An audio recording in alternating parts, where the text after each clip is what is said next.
go for tomorrow. So this is the last part of 6-2. This is really like our last new lesson here in Trig. After this, we got our quiz tomorrow. Eventually, we'll kind of start reviewing for the final. So we'll talk some more about that here in a little bit. But with this last part of 6-2, we aren't really dealing with the law of cosines today. We're going to be talking about and working with parallelograms. Now, I want to just kind of briefly here go back through a few things that you'll want to know about parallelograms. We've never talked about them in Trig. We didn't even probably do it in algebra. This is something maybe in geometry or even in middle school. Maybe you learned about a little bit. But the reason it's called a parallelogram is because opposite sides are parallel, meaning they are going up or down at the same rate, and congruent. Okie doke. Opposite sides are parallel and congruent. We'll probably use that congruency fact here in a little bit. Also, something else that's congruent, the opposite interior angles are congruent. Opposite interior angles. So we'll kind of show you a picture here in a minute of a parallelogram, and I'll point out exactly what opposite interior means. And this is something really important. With a triangle, all the angles added up to 180, but for a parallelogram, all four interior angles add up to 360 degrees. We're going to have to solve some parallelograms today, kind of like how we solved a triangle. We had to find everything that was missing. That's how these will work. Whatever's missing, you have to find. So the fact that all the angles add up to 360 will be pretty important. Okie doke. Now, I'm going to go ahead and kind of put a parallelogram up here. And this is how ours will be set up today. If you want to go ahead and copy that down, it's not slanted too much. You can make yours more slanted if you want. But there's some labels up here that are pretty important. We've got A over here on the left side. Now, as you're drawing this, remember opposite sides are congruent. So if this is A over here, then that should be A over there. If you want to label that A as well, you can. And likewise, since this is B down here, opposite sides are congruent. That means the top side would also be B. Now, the angles are theta, and this is the Greek letter phi. We've worked with it a little bit, P-H-I, phi. I want to explain what these angles are all about. Notice these lines inside the parallelogram. They don't necessarily cut these angles in half. That would only be true, I think, if all the sides were congruent. But basically, this is one interior angle right here, and we call that theta. This interior angle up here, we're labeling phi. Now remember, opposite interior angles are congruent. So if this is phi up here, that is phi down there. And whatever this is, theta, it should be the same over here. The last thing I want you to know is the labels for C and D. It almost kind of looks like, since C is right here, it kind of looks like it's just talking about that little part. But C is actually that entire line. D is that entire line. We couldn't really label it in the middle because they're different. So again, C is that line, D is that line. So basically, like I said earlier, if we're solving a parallelogram, we just have to figure out everything that they don't tell us. That's what our first, I think actually just one example is going to be like today. We just have to solve the parallelogram. Now, if this seems random, we were talking about triangles, now we're talking about parallelograms. You'll see here in a little bit how these are related.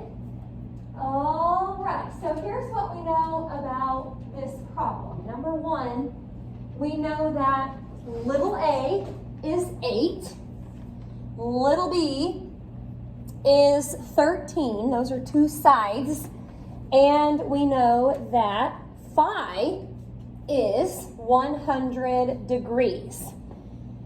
Now, the picture that I have up here is the same that you wrote down earlier. If you want to go ahead and kind of put what these variables are, A is 8, B is 13, and phi up here, you could label that 100 degrees if you want to go ahead and do that. But basically, the rest that we've got to figure out here is theta, C, and D. That's really it. If we know what those are, we'll solve this parallelogram. Okie doke. So, as far as what you should do first here, there may be a couple ways you could get started, but I kind of like that fact that all 4 interior angles add up to 360. So, I already know what phi is. I'm going to try to find theta first, and this is usually what you can always do first with these parallelograms. As long as you know what the other angle is, then this is usually pretty easy to find first. So I'm actually going to kind of set up an equation up here. Remember, if this is phi, that is phi. This is theta, that is theta. If we take phi plus theta, it should equal 360. Now, instead of doing all of that separate, I just set it up as 2 theta plus 2 phi equals 360. And here's what we could do next. We already know what phi is, so let's plug in 100 right here for phi, and we should be able to solve that for theta. So it's going to say 2 theta plus 2 times 100, that was phi, and it equals 360. So 2 times 100 right here, of course, is 200. If you want to go ahead and subtract 200 from both sides, that's going to say 2 theta equals 160. So divide by 2, and you'll get that theta is 80 degrees. If you want to go ahead and label it in the triangle, you can. Okie doke. I've still got a couple sides to find. Any questions about how we found theta? All right, well, I'm going to switch over here to the next slide. I've got the stuff labeled that we know so far. I still have to find C and D. Now, it probably wouldn't matter which one you went for next. I just chose to find C next. Now, in order to find C, remember C is this whole line right here. I think instead of leaving it as a parallelogram, if you look inside the parallelogram, I'm trying to highlight it here, and actually I'm probably going to take this and rewrite it down here underneath. Inside this parallelogram, you actually have a couple oblique triangles. I'm just going to pull this down and start to label everything that I know. So again, if this is 100 degrees, that is 100. So I'm going to go ahead and label that 100.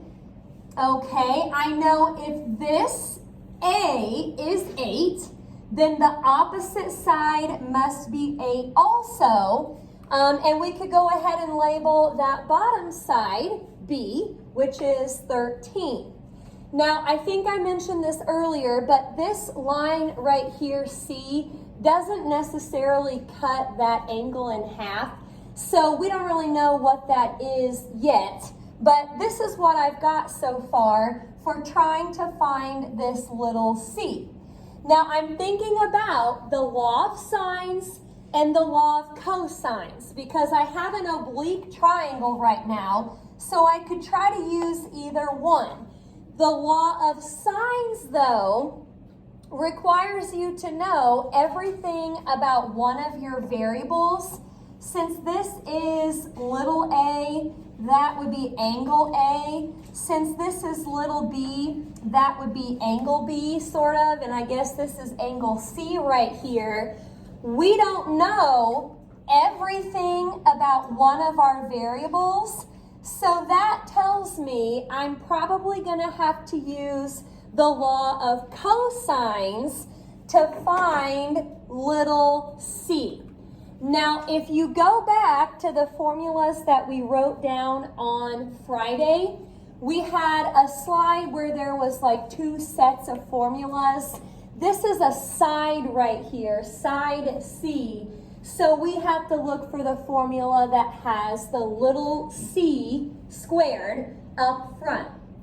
And then hopefully, once we get this figured out, this will tell us what that little c is.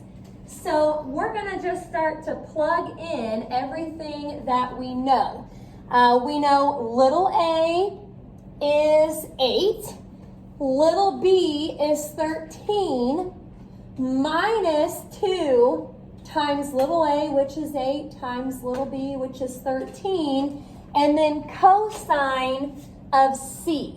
I know we didn't really call it c, but again, by the time you pull this triangle out and you think about how the variables are across from each other, since this is side C, that has to be our angle C. Okie doke. So I'm grabbing my calculator. However you typed it in on Friday, that's what you'll want to do right here. I've got 8 squared plus 13 squared minus 2 times 8 times 13 times cosine of 100. It'll give you, and I did it in a couple steps here in case you can't do it all at once. You could do a couple things first before you type it in, but it should be approximately at 269.12. It's actually 0.1188, blah, blah, blah. But let's go ahead and square root that number. So I went ahead, since it's like a 16.40, I just left it as 16.4. So that is our C, little c for this problem. Okie doke, yes? Why did I get different? Let's see, how did you type it in? So I can use law of cosines because 80 divided by 2 is 5 angle A. So that C doesn't necessarily bisect that angle unless all the sides are congruent, so we can't really say that it's 40. Okay. Yes, yep, you'll have to do the law of cosines there. Okie doke, so let's go ahead. The only other thing we've got to find here is little d. So I'll probably kind of do the same thing, but maybe with a different triangle here. I just kind of pulled out that left half of the parallelogram. That's where D is. And we'll try to kind of do the same thing or something similar to find D. Now, I'm going to see what else I could label here. I guess we could label that as 80. And if you think about the law of cosines, you know, the law of cosines, or at least our formulas, use A, B, and C. I know this problem or this triangle has A, B, and D in it. You almost want to think of the D here as C. Now, I'm not talking about the C from the parallelogram, but I'm talking about the little c from the law of cosines. So, actually, I'm going to use the same formula that I used when I found little c, but to make it kind of consistent with what we have in this triangle, I replaced all of the c's with d's. Again, the A and B are the same. It's just kind of weird here because the C and the D is different. But in order to use the formula, just think of the C's as D's. It's the same thing. So here we go again. Little a is 8. Little b is 13 minus 2 times 8 times 13 cosine of 80. I'll start to type this in. Cosine of 80. It's like a 196.88, blah, blah, blah. I'm going to try to hold off on the rounding until I'm done. So square root that number, and it's like a 14.03-ish. So that'll get us pretty close for that little d inside the parallelogram. Okie dokie. A little bit different there. Again, a parallelogram has opposite sides that are parallel and congruent, but inside the parallelogram, you can always pull out some oblique triangles in order to solve for whatever you need. Any questions about how we did that one? I think actually that's the only one that we're solving today. The only other thing that we've got left to learn about here is Heron's area formula. And this is still pertaining to parallelograms. This is something you can use to basically just find the area of a parallelogram. So there's a formula here that goes along with it. Area equals, we have the square root of S, which I'll explain what that is here in a second. S times S minus A times S minus B times S minus C. Okie doke. So S here, and this is kind of again thinking of these oblique triangles inside the parallelogram. But S equals A plus B plus C all over 2.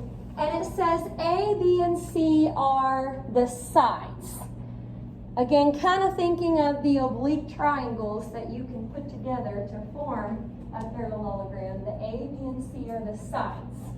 Now, in my opinion, this area formula is actually a little bit easier to work with than actually solving the parallelogram. This is just a matter of basically plugging in the right stuff. So you'll find S, you'll find S, you'll kind of plug it all in, and then see what you come up with. Okie doke. So directions just say to find the area. That is it. We're going to do a couple of these, I think. Find the area. Here's number 2. It says A is 7.4, B 3.2, and C, little c, is 5.7. All right. So I just recopied the formula up here. You've already got it on your paper. What I like to do first, though, on these problems is I like to come out to the side and just figure out what S is real quick, because I have to use S quite a bit in that formula. So remember, S was A plus B plus C divided by 2. Let's see what that is real quick. 7.4 plus 3.2 plus 5.7. Hey, by the way, if you're typing this in and you want to type it in all at once, you would have to put parentheses around the top part before you divide by 2. If you don't want to worry about parentheses, just hit enter after the 5.7, then hit divided by 2. It should give you an 8.15. So let's see. When I go to plug everything in here, 8.515 is S. So everywhere I see S, I'm putting 8.15. And for the first set of parentheses, you're subtracting A, subtracting B, subtracting C. Like I always say, take out your calculator and try this along with me.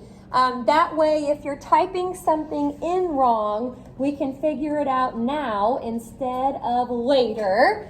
Now, it's up to you how much you want to type in at once. I actually kind of like to just simplify what's in the parentheses first. So 8.15 minus 7.4 gave me the 0.75.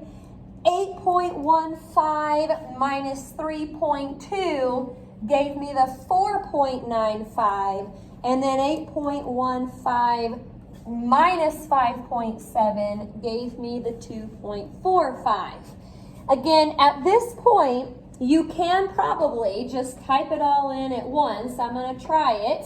Square root of 8.15 times 0.75 times 4.95 and then times 2.45. A lot of numbers. We'll go ahead and round to a couple places like we have been for the most part this chapter. So it's like an 8.61.